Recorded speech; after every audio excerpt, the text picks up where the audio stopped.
নমস্কাৰ বন্ধুসকল, মই মৃন্ময় শইকীয়া আৰু মোৰ মৃন্ময় শইকীয়া ইউটিউব চেনেললৈ আপোনালোকক স্বাগতম জনালোঁ।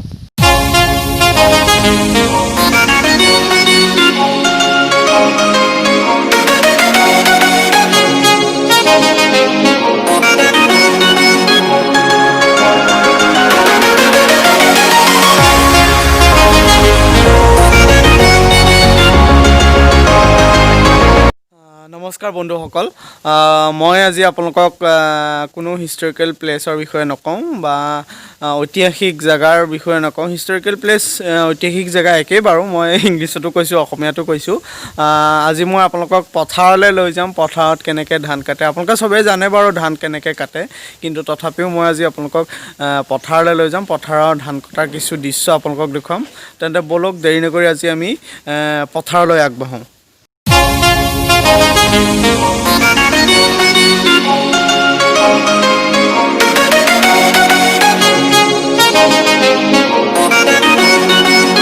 মই আজি আহি আছোঁ পথাৰলৈ, আপোনালোকক পথাৰলৈ আজি লৈ গৈ আছোঁ।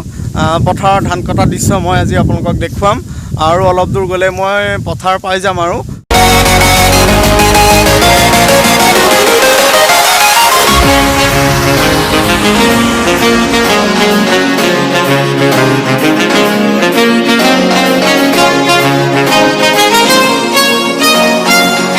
মই আজি আহি আমাৰ পথাৰ পালোহি। আজি মই আপোনালোকক আমাৰ পথাৰৰ কিছু দৃশ্য দেখুৱাম, ধান কটাৰ দৃশ্য দেখুৱাম।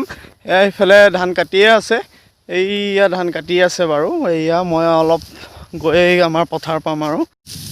এয়া মই আজি আলি আহি আছোঁ, আপোনালোকক পথাৰলৈ লৈ আহিছোঁ আজি। এয়া আমাৰ দেউতাই ধান কাটি আছে, দেউতা তাৰপৰা এয়া মোকোৱে ধান কাটি আছে।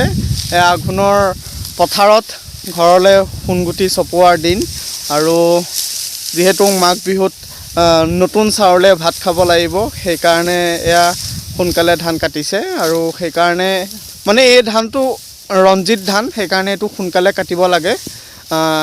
বেছি দিনলৈ ৰাখিলে এইটো বেয়া হৈ যায়, মানে বেছি শুকাই যায়। এইটো এতিয়া পকি গ'ল আৰু পূৰা ধানটো।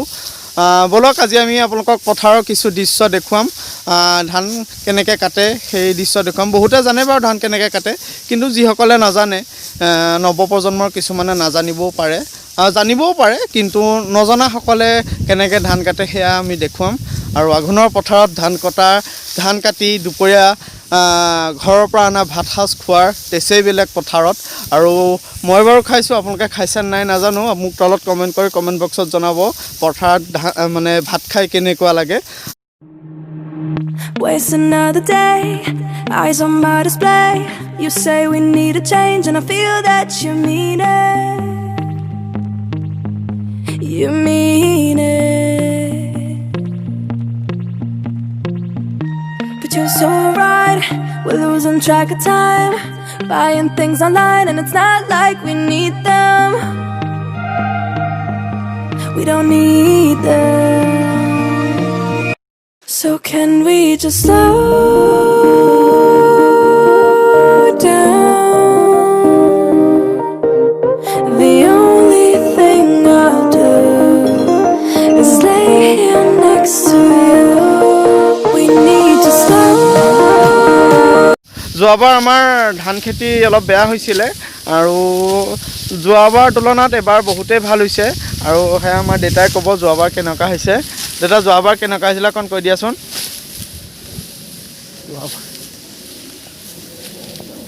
যোৱাবাৰ বেয়া হৈছিলে, এইবাৰ ভাল। যোৱাবাৰ অলপ বেয়া হৈছিলে ধান খেতি, মানে আমি যোৱাবাৰ ধান অলপ কমাই পাইছিলোঁ, কিন্তু এইবাৰ ধান খেতি বহুতেই ভাল হৈছে। আৰু এইবাৰ আমি অলপ পাম বুলি আশা কৰিছোঁ, যিহেতু আমি কৃষিৰ ওপৰতে নিৰ্ভৰশীল। আৰু এইটো ধানৰ বিটা, মই যে কৈছিলোঁ সেই ৰছীডাল, সেই ৰছীডালে এইডাল বান্ধে, এইটো বিটা, এইটো আমাৰ ধানৰ বিটা। বিভিন্ন জেগাত বেলেগ বেলেগকৈ বান্ধে, মুঠীয়া কৰিও বান্ধে। আমাৰ এইফালে এনেকৈ বিটা কৰি বান্ধে, কিছুমান জেগাত মুঠিকৈ বান্ধে, আৰু আমাৰ ইয়াত যেনেকৈ বিটা হিচাপে এনেকৈ বান্ধে। এইটো হ'ল বিটা, এইটো বান্ধি থৈছে। আৰু এই ধানখিনি মানে নিয়ৰ পৰিছে বা মানে অকণমান কেঁচা টাইপৰ হৈ আছে কাৰণে এইটো এনেকৈ মেলি থৈছে। এইখিনি ধানখিনি এয়া এনেকৈ মেলি থৈছে, এয়া ধান। তাৰপৰা আৰু 2-3 দিনমানৰ পিছতে বান্ধিব, আৰু তাৰপৰা বান্ধি ঘৰলৈ নিব। ঘৰলৈ নি আগতে ধৰক আপোনাৰ গৰুৰে মৰণা মাৰে এতিয়া প্ৰায় গৰু উঠিয়ে গৈছে মানে কিছুমান জেগাত গৰু দেখিবলৈ পোৱা যায় কিন্তু কিছুমান আজিকালি বহুতে ট্ৰেক্টৰে মাৰে আৰু এতিয়া নতুনকৈ মেচিন আহি গ'ল আৰু সেইকাৰণে মেচিনত সোনকালে হয় কাৰণে মেচিনত বহুতে মেচিনত মাৰে আমাৰো সেই মেচিনতে মাৰে বাৰু আমাৰ এই পথাৰৰ ইয়াতে যি মানে খোলা বুলি কয় ধান মৰা যিখন জেগা হয় সেইখন ধুনীয়াকৈ কোৰে চুৰুকি মেলি চাফা কৰি পেলাই সেইখন খোলা বুলি কয় ধানৰ খোলা আৰু সেই ধানৰ খোলাতে মেচিনেৰে ধান মাৰিব কিন্তু যিমানেই যি নহওক গৰুৰে মৰা ধানৰ মানে ধান কেতিয়াও নাভাঙে কিন্তু মেচিনত মাৰিলে দুই এটা ধান ভিতৰত ভাঙে কিন্তু গৰুৱে আজিকালি দেখিবলৈ প্ৰায় পোৱা নাযায় আগৰ গৰু গাড়ীত ধান নিয়ে কিন্তু এতিয়া ট্ৰেক্টৰত ধান নিয়ে আৰু সেয়াই পৰিৱৰ্তন হৈছে আৰু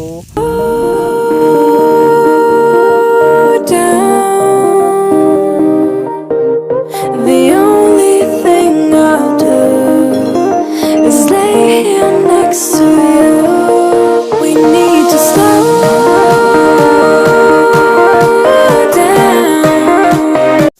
আৰু এডাল হৈছে ধানৰ যি বিটা বান্ধে সেই বিটা বন্ধা ৰছীডাল এডালো সেই ইয়াৰে বনায় ধান পূৰা গুৰিতে কাটি লৈ ওপৰ ফালে পূৰা পকাই দি এডালেই ৰছী কৰে আৰু এয়াই ধান কটা কিছু দৃশ্য মই আপোনালোকক দেখুৱাইছোঁ আৰু আপোনালোকে ভিডিঅ'টোত কেনে পাইছে জনাব আজিৰ ভিডিঅ'টো ইমানতে সামৰোঁ মই আপোনালোকক ধান কটা কিছু দৃশ্য দেখুৱালোঁ আঘোণৰ পথাৰত এই মানে চোকা ৰ'দত কেনেকৈ ধান কাটি আছে সেই দৃশ্য আপোনালোকক আমি দেখুৱালোঁ আজি ভিডিঅ'টো ইমানতে সামৰিছোঁ যদি ভিডিঅ'টো চাই ভাল পালে লাইক কৰিব শ্বেয়াৰ কৰিব কমেণ্ট কৰিব আৰু লগতে ছাবস্ক্ৰাইব কৰিবলৈ নাপাহৰিব ছাবস্ক্ৰাইবটো কৰি দিব আৰু ছাইডতে থকা বেল আইকনটো টিপি দিব তেতিয়া সকলোতকৈ প্ৰথমে মোৰ ভিডিঅ'টো চাবলৈ পাব আপোনালোকে আৰু আজি এই সৰু ভিডিঅ'টো মই আপোনালোকলৈ আগবঢ়ালোঁ আৰু ভিডিঅ'টো শেষলৈকে চাই থকাৰ বাবে আপোনালোকক ধন্যবাদ জনালোঁ ঠিক আছে আজিলৈ বিদায়